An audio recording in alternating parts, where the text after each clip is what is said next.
के बारे में बात कर ली हमने, आयनिक बॉन्ड के बारे में, कोवलेंट बॉन्ड के बारे में, कोऑर्डिनेट कोवलेंट बॉन्ड के बारे में, मेटालिक बॉन्ड के बारे में, और इसके साथ साथ इनके दरमियान में और पाई जाने वाली जो कोवलेंट कंपाउंड्स के अंदर पाई जाती खसूसियात हैं जिनको हम लोग इंटरमॉलिक्यूलर फोर्सेस कहते हैं, इन सब के बारे में हम लोग बात कर चुके हैं।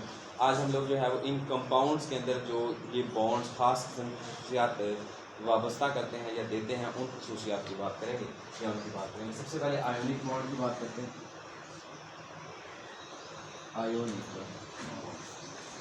आयनिक बॉन्ड की बात हम लोग कर चुके हैं कई बार, आयनिक कंपाउंड की बात यहाँ पर करेंगे।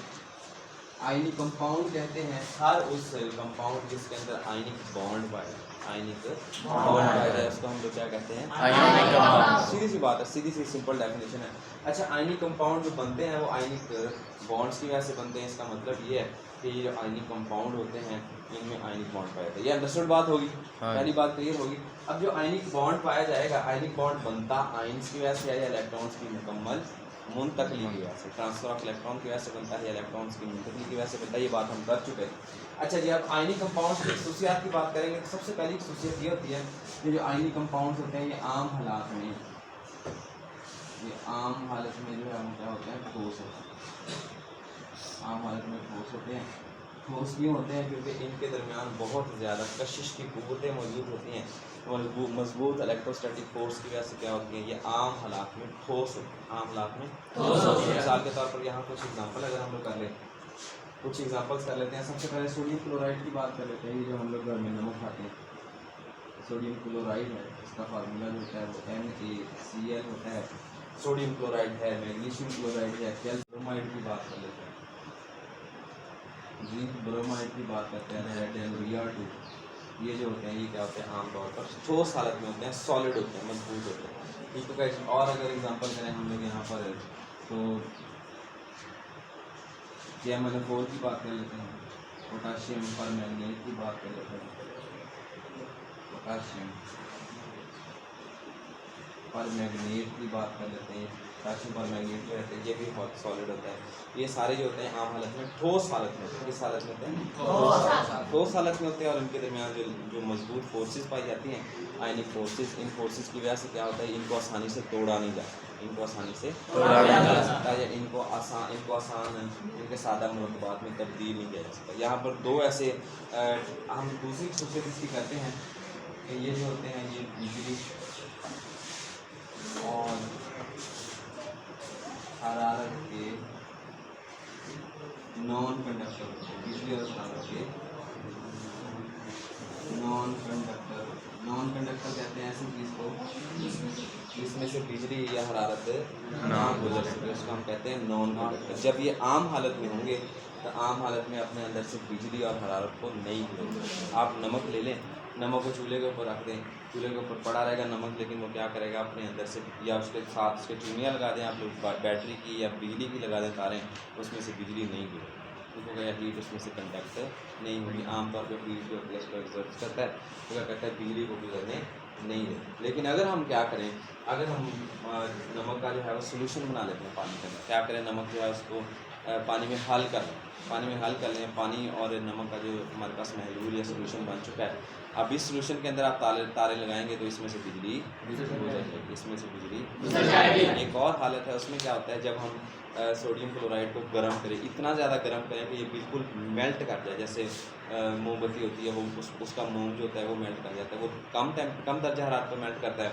लेकिन जो सोडियम क्लोराइड इसको मेल्ट करने के लिए बहुत ज़्यादा दर्जा हरारत चाहिए, बहुत ज़्यादा दर्जा हरारत देंगे तो दर्जा हरारत देने पर क्या हो जाएगा, ये मेल्ट कर जाएगा, पिघल जाएगा। जब ये पिघल जाएगा अब क्या करेंगे, अब हम इसमें तारे लगाएंगे तो इसमें से बिजली गुजर जाएगी। हम ये कह सकते हैं कि जब आम हालत में पाए जाएंगे तो आम हालत में बिजली को अपने अंदर से नहीं गुजरने देंगे, लेकिन जैसे ये पिघली हुई हालत में या सोल्यूशन की फॉर्म के अंदर होंगे तो अपने अंदर से बिजली को गुजरने देंगे। क्यों गुजरने देंगे? क्योंकि ये जो होते हैं जैसे इनको पानी में हल किया जाता है, अगर हम सोडियम क्लोराइड को पानी में हल करें NaCl, तो अगर हम लोग पानी में हल करें,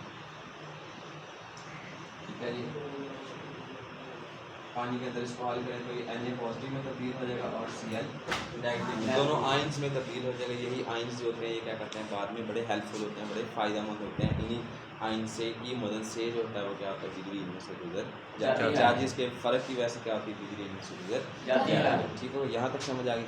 इसके दो चीज़ें हमने बात की। सबसे पहले आम हालत में ठोस होते हैं, ठीक है जी। आपको कोई भी जो है वो क्या लो कि आयनी कंपाउंड आम हालत में जो है वो लिक्विड या माया की हालत में नहीं मिलेगा। आम तौर पर ठोस होते हैं, आम दर्जा हालत में भी ठोस रहते हैं। दूसरी खसूसियत हमने की बिजली और हालात के नॉन कंडक्टर होते हैं। बिजली जो होती है उसके अपने अंदर से आम हालत में गुजरने नहीं देते। हाँ, पिघली हुई हालत में और सोल्यूशन की हालत में अपने अंदर से गुजरने देंगे। तीसरी खसूसियत हम देखेंगे इनके मेल्टिंग और बॉइलिंग पॉइंट जो होते हैं, ये बहुत ज़्यादा होते हैं। यानी कि जब भी हमने इनको मेल्ट करना है, इनको मेल्ट करने के लिए बहुत ज़्यादा दर्जा हरारत की ज़रूरत है। ठीक है जी, 900 डिग्री सेल्सियस है, 1300 डिग्री सेल्सियस है, 1100 डिग्री सेल्सियस है। बहुत ज़्यादा दर्जा हरारत देंगे तब जाके ये कहीं पर मेल्ट होंगे। कौन? आयनिक। कौन होंगे? आयनिक। यहाँ तक समझ आ गई बात। अच्छा जी, इसके बाद अगर हम लोग बात करते हैं, फिर दूसरे ग्रुप की बात करते हैं। दूसरा ग्रुप हमारे पास आते हैं कोवलेंट कंपाउंड। अगर हम लोग कोवलेंट कंपाउंड की बात करें तो कोवलेंट कंपाउंड्स को ये सोचा जाता है कि ये जो होते हैं ये आयनी कंपाउंड से कम मजबूत होते हैं, ज़रा कमज़ोर होते हैं ये आयनी कंपाउंड। क्योंकि आयनी कंपाउंड जो है वो इलेक्ट्रॉन की मुकम्मल ट्रांसफ़र से, इलेक्ट्रॉन की मुकम्मल जो है वो मुंतकली से वजूद में आते हैं। जबकि जो कोवलेंट कंपाउंड होते हैं ये इलेक्ट्रॉन्स की शेयरिंग से, आपस में इश्तराक से वजूद में आते हैं। इसलिए हम ये कंसीडर करते हैं, ये सोचते हैं कि ये शायद इतने ज़्यादा मजबूत नहीं है, ये जो है ये निस्बतन कमज़ोर बॉन्ड। अच्छा जी, कोवलेंट कंपाउंड्स की अगर बात करते हैं तो जो आम कोवलेंट कंपाउंड्स में जाते हैं, जैसे H2 है, O2 है, N2 है, या और अगर हम लोग यहाँ से देखें तो Cl2 है, Br2 है, ये सारे कंपाउंड जो होते हैं ये आम हालत में या तो गैस की सूरत में होते हैं, गैस की सूरत में नहीं होंगे तो माया की हालत में, या माया की हालत में होंगे या गैस की सूरत में होंगे। गैस और माया के अलावा जो इनमें जिनका मास कम होगा, ये देखिए जैसे छोटे छोटे मास हैं ना, इनके 2 मास है, इसका भी 2 है, मतलब थोड़े अगर एटॉमिक नंबर होंगे, अगर मतलब कुछ छोटे मॉलिक्यूल्स होंगे, माइक्रो मॉलिक्यूल्स होंगे, तो इनके जो ये आम हालत में माया हालत में होंगे या गैस हालत में होंगे। लेकिन जब इनका मास बहुत ज़्यादा हो जाएगा कोवलेंट कंपाउंड का, तो वहाँ पर क्या, जैसे हम लोग ग्लूकोज की बात करते हैं, C6 है, H12O6 है, अब ये बड़ा मॉलिक्यूल है। इसी तरीके से हम लोग ये पेट्रोल की बात करते हैं, ये सारे जो होते हैं इनका मॉलिक्यूलर मास बढ़ जाता है। इनमें बहुत सारे एटम्स जो होते हैं वो मिलकर एक चीज़ बना रहे होते हैं। जब बहुत सारे एटम्स मिलकर एक चीज़ बनाएंगे तो वहाँ पर देखेंगे कि ये ठोस की हालत में या माया हालत में भी पाए जाते हैं। ठोस की हालत में या माया हालत में भी पाए जाते हैं। जब हम लोग आयनिक कंपाउंड की बात करते हैं तो वो सिर्फ और सिर्फ ठोस हालत में पाए जाते हैं। ठीक होगा जी। जब हम लोग कोवलेंट कंपाउंड की बात करते हैं तो गैस की सूरत में पाए जाते हैं, माया की सूरत में पाए जाते हैं और ठोस की सूरत में। मिसाल के तौर पर ये तारकोल होती है, ये जो सड़कों वगैरह पे हम डालते हैं, और ये इसको लोग हम लोग कहते हैं, ये जो तारकोल होती है, ये तारकोल होती है, ये सॉलिड हालत में होती है, बिल्कुल ठोस होता है। ठीक हो गया। इसके साथ साथ चर्बी, जो घर में हम लोगों ने ईद कुर्बान पे हम लोग जानवर ज़िबा करते हैं, उसके जिसम से जो चर्बी निकलती है, ये चर्बी जो होती है ये भी ठोस हालत में होती है। इसके दरमियान में जो बॉन्ड पाए जाते हैं वो भी कोवलेंट बॉन्ड होते हैं, और ये भी एक कोवलेंट कंपाउंड है, ऑर्गेनिक। ठीक होगा जी।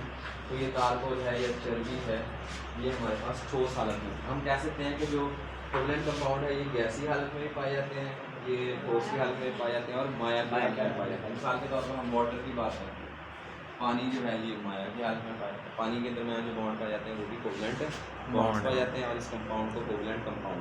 ठीक होगा जी। अच्छा, अब अगर बिजली की बात करें तो जो कोवलेंट कंपाउंड होते हैं ये गैर मूसल होते हैं, यानी कि नॉन कंडक्टर होते हैं।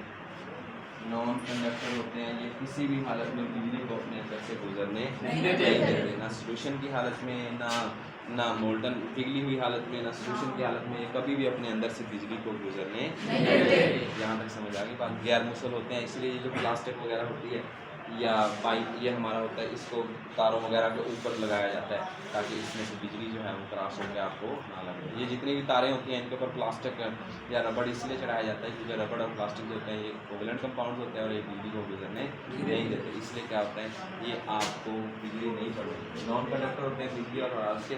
इसके साथ साथ और इसमें एक और खसूसियत है, वो क्या है कि इनके मेल्टिंग और बॉइलिंग पॉइंट जो होते हैं ये क्या होते हैं,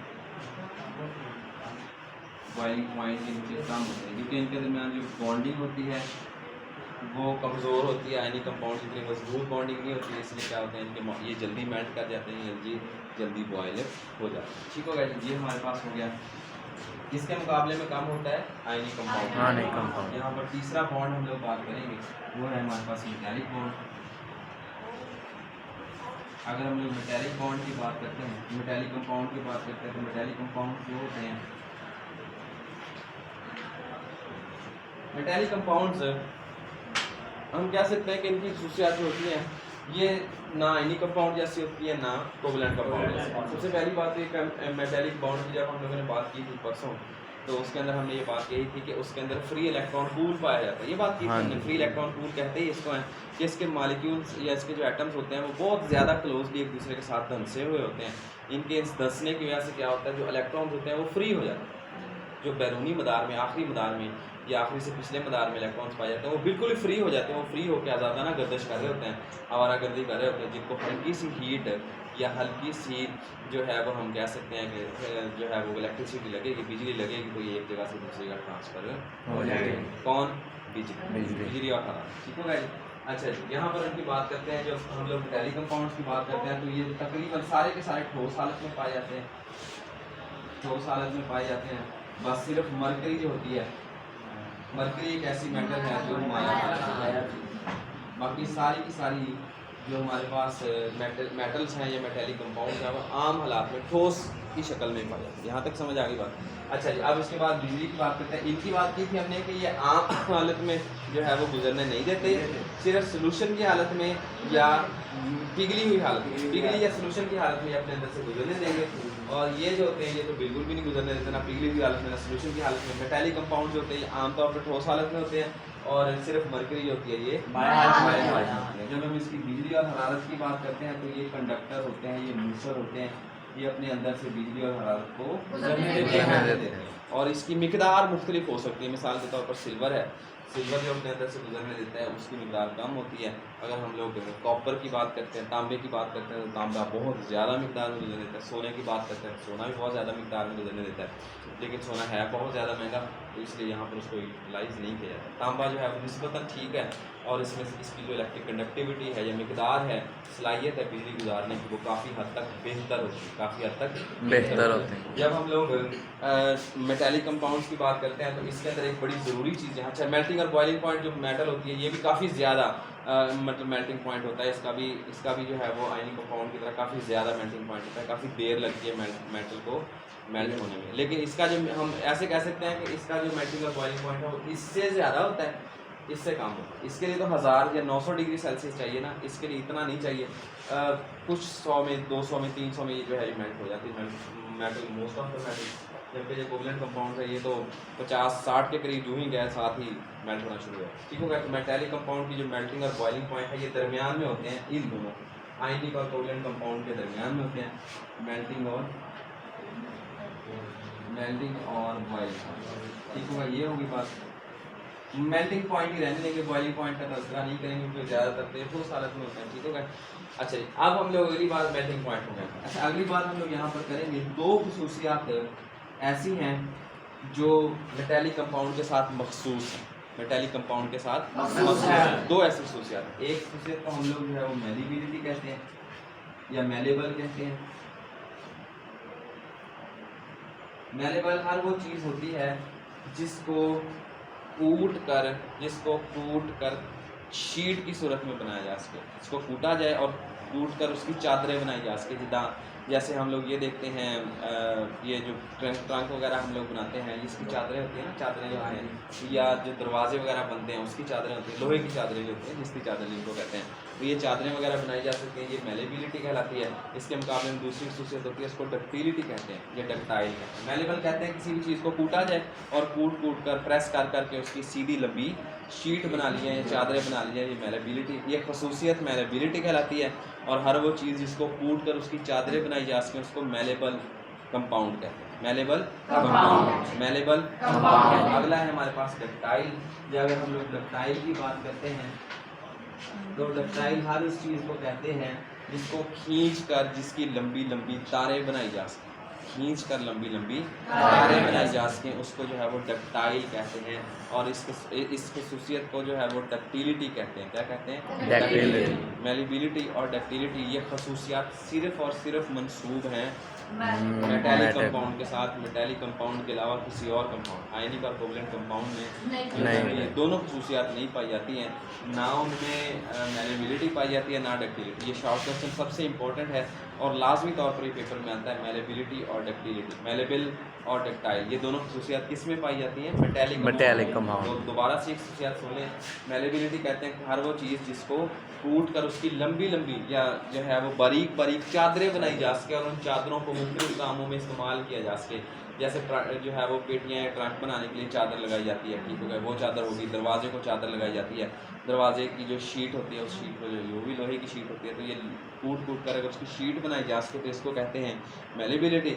और डक्टिलिटी कहते हैं किसी भी चीज़ को खींच खींच कर उसकी लंबी लंबी तारें बनाई जा सके, तो ये तारे बनाने का अमल जो है ये डक्टिलिटी कहलाता है, ये डक्टाइल कहलाता है। यहाँ तक समझ आ गई बात आप लोगों को? ठीक हो गया जी। यहाँ तक आज का हमारा काम था, जिसके अंदर हमने जो है वो आमतौर पे इन 3 कंपाउंड की खसूसियात का मुवाजना किया। तीनों की खसूसियात को एक दूसरे के बराबर रख के देखा। पहले हम लोगों ने आयनिक कंपाउंड की खसूसियात देखी, आयनिक कंपाउंड्स की कुछ मिसालें की और उसकी खसूसियात की। इसके बाद फिर हम लोगों ने कोवलेंट कंपाउंड्स लिए और उनकी खसूसियात देखी। और तीसरे नंबर पे हमने मेटालिक कंपाउंड लिए और उनकी खसूसियात की वजह बयान की। मेटालिक कंपाउंड में कंडक्टिविटी या कंडक्टर क्यों होते हैं वो, क्योंकि उनके अंदर फ्री इलेक्ट्रॉन पूल पाया जाता है। ये हमने बात की थी। इलेक्ट्रॉन पूल क्या करता है? उनके अंदर इलेक्ट्रॉन जो है उनके फ्लो को मदद देता है। इसकी वजह से हल्का सा जो है चार्ज डिफरेंस या पोटेंशियल डिफरेंस जैसे ऐड करते हैं तो वहाँ से बिजली गुजर जाती है। इसके मुकाबले में जो मेल्टिंग और बॉइलिंग पॉइंट है, इसके मतलब मॉडरेट होते हैं बिटवीन आयनिक और कोवलेंट कंपाउंड दरमियान में पाए जाते हैं। कोवलेंट कंपाउंड से ज़्यादा होंगे और आयनिक कंपाउंड से कम होंगे। ठीक हो गया।